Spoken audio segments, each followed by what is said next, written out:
Escravidão e resistência. Vamos refletir sobre isso hoje aqui no Leitura do Tempo.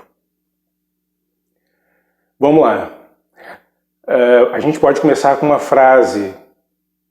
O escravo era os pés e as mãos do fazendeiro, senhor de escravo, senhor de engenho. Explique essa frase. É uma frase aí clássica de discursiva, de vestibular, do Enem, simulado, questão de prova. A gente pode trabalhar essa frase aqui para começar esse nosso vídeo. Bom, quando a gente fala de pés e mãos, nos vem à mente exatamente a questão do trabalho. Só que nesse caso aqui é o trabalho compulsório. E o escravo, ele era exatamente isso. Ele era uma ferramenta, era visto como uma ferramenta. O escravo vindo da África era visto como uma ferramenta importante para o enriquecimento do fazendeiro senhor de escravo. Na verdade, o negro ele fazia parte de um sistema importante da época, que tinha um tripé, tinha como mão de obra escrava, tinha também a monocultura e uma produção dessa monocultura voltada para a exportação. Essa monocultura era a cana-de-açúcar, que já era uma experiência que os portugueses tinham tido nas ilhas do Atlântico e agora trazem para a colônia do Brasil. É importante nós lembrarmos que o mundo, a Europa, está vivendo a primeira fase do capitalismo, o capitalismo colonial, ou também chamado de capitalismo mercantil, que tem como doutrina econômica o mercantilismo, que pregava, dentre outras coisas, o colonialismo. Então, havia ali uma colônia com trabalho escravo, com monocultura, voltada para a exportação para a metrópole.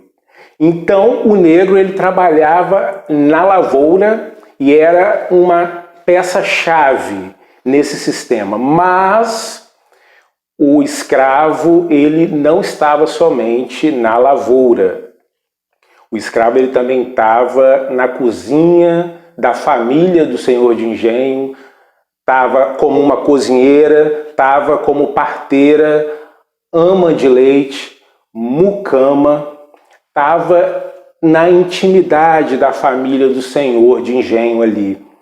E é por isso, é por essa proximidade que surge o mito da democracia racial, que vai trazer uma harmonização entre o homem branco, a elite branca agrária e o negro. Só que essa tese dessa harmonia, essa democracia racial, essa harmonização no dia a dia, minimiza a questão dos castigos, minimiza as mortes de negros, mas também de capitães do mato e de feitores, minimiza as fugas, as rebeliões, que vão dar também início a quilombos, o mais importante deles, o Quilombo de Palmares.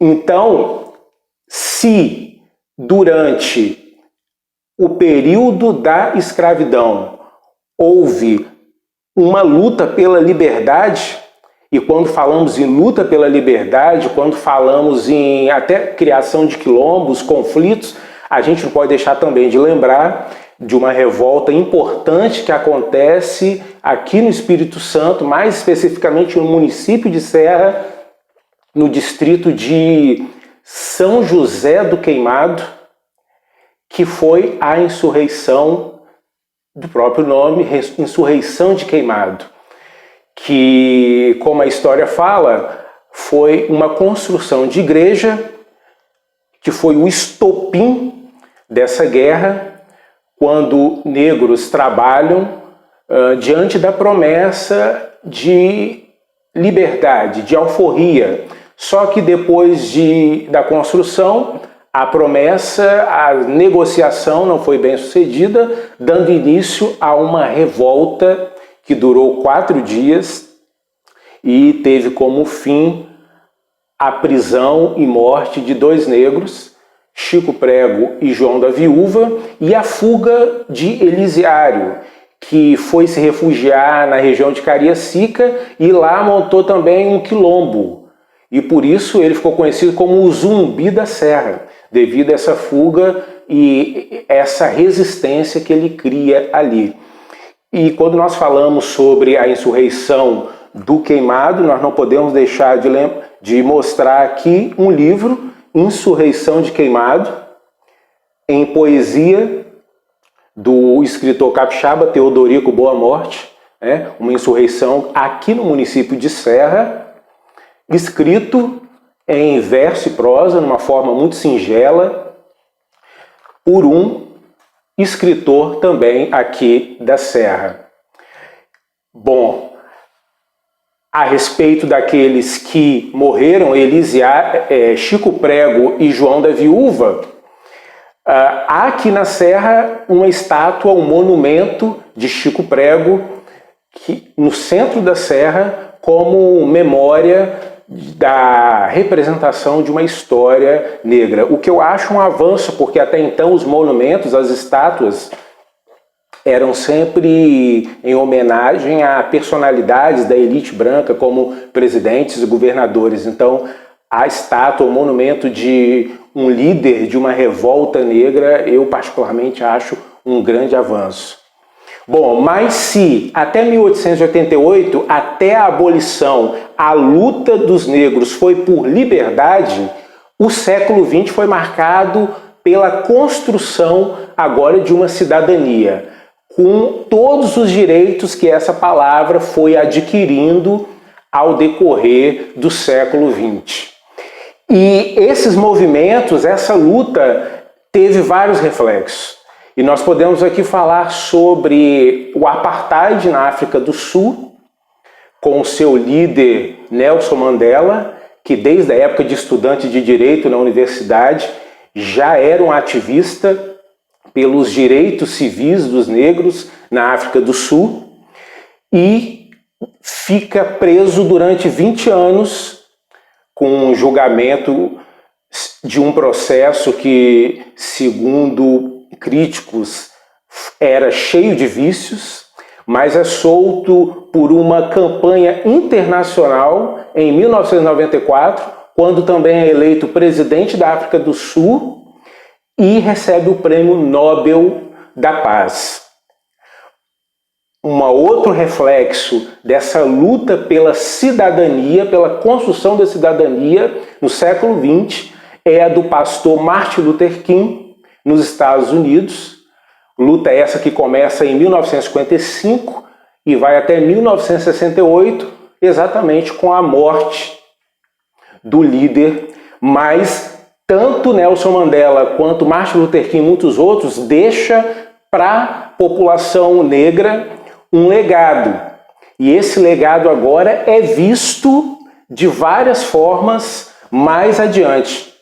Por exemplo, na vida artística, no segmento artístico, nos Estados Unidos, inclusive, é muito comum a gente ver até a década de 80, ali o início da década de 80, filmes de Hollywood com um elenco na sua totalidade de brancos. Quando tinha negro era em papel secundário, era figuração, elenco de apoio, papéis de chofer, jardineiro, cozinheira. E no início da década de 80 é normal a gente assistir filmes de Hollywood com um elenco, não só filmes como séries, com um elenco na sua totalidade de negros, porque eles começam agora um movimento. Se vocês não nos querem seus filmes, nós iremos fazer, produzir e dirigir nossos próprios filmes. Então é comum a gente ver um elenco em sua totalidade de negros, e é também comum nós vermos hoje em dia, a partir da década de 80 e 90, muitos atores negros protagonizando várias grandes produções de Hollywood, e isso continua até hoje. Para ficar aqui um exemplo de atrizes e ator que recebeu Oscar em Hollywood, podemos falar de Whoopi Goldberg e Viola Davis. E como ator, ninguém menos que Denzel Washington. Bom, vindo agora para o Brasil, nessa parte da dramaturgia, no segmento artístico, o Brasil ainda caminha muito devagar. Temos aí a figura de Lázaro Ramos, que já protagonizou novelas da emissora Rede Globo e já protagonizou também papéis em várias produções nacionais e vários filmes, inclusive atuando como produtor e diretor agora. E muitas outras atrizes, mas nunca ainda em papéis principais. Há ainda um longo caminho nesse setor. Bom, saindo um pouco da segmento artístico, vindo para a área social e jurídica, há no Brasil vários avanços, inclusive jurídico, com a criação de leis, o fortalecimento dessas mesmas leis, a criação e aprovação de dispositivos para tornar essas leis mais severas, acompanhando as demandas surgidas na sociedade, acompanhando a realidade da sociedade, e também na área social, o surgimento e a aprovação das cotas, que sim, recebe a chancela do parlamento, mas não são surgidas nas cadeiras do Congresso Nacional. Nós sabemos que essa política afirmativa de cotas surge no meio de grupos sociais ligados a movimentos sociais, movimentos negros, que vêm de ações coletivas, ou seja, uma mudança de baixo para cima. E nós também acompanhamos, em contrapartida, a postura de alguns grupos políticos de forma desonesta, banalizando essas conquistas, essas reivindicações e pessoas reproduzindo de forma ingênua esse discurso que esses grupos atribuem a uma pauta de esquerda, quando na verdade essas conquistas deveriam ser encaradas nem de forma partidária. Na minha opinião, deveria ser encarada de forma humanitária. Mas aí alguém pode pensar assim, mas por que falam de privilégios, né? Não, mas já se passou tanto tempo da escravidão, acabou em 1888, de lá para cá muita coisa já se passou muito tempo, não tem não há dívida. Mas nós falamos o seguinte, quando a gente olha do ponto de vista histórico para 100 anos atrás, 200 anos atrás, isso foi ontem. 100 anos, 200 anos, do ponto de vista histórico, é como foi ontem. É muito pouco tempo. Mas como assim muito pouco tempo? É uma geração. Mas do ponto de vista histórico, quando a gente analisa o passar dos anos, 100, 200, séculos, a gente analisa as permanências e as rupturas surgidas, ocorridas ao decorrer desse tempo. E quando a gente olha para o tempo que se passou, nós percebemos que houve poucas rupturas e há muitas permanências. E a maior permanência do ponto de vista histórico é exatamente a permanência das mentalidades. As mentalidades é a última coisa que muda ao decorrer dos anos do ponto de vista histórico. Tudo muda. O sistema político, os regimes, as cidades, a paisagem urbana, tudo muda, mas as mentalidades, elas perduram. Do ponto de vista histórico, os historiadores falam que a mentalidade ela está na longa duração. Ela acompanha o período histórico no plano da longa duração. É a última coisa que muda. E para mudar é preciso falar sobre. Para mudar é preciso fazer isso que nós estamos fazendo aqui no Leitura do Tempo. Refletir sobre. Só assim a gente pode romper com ciclos que permanecem na história. Esse foi o Leitura do Tempo de hoje.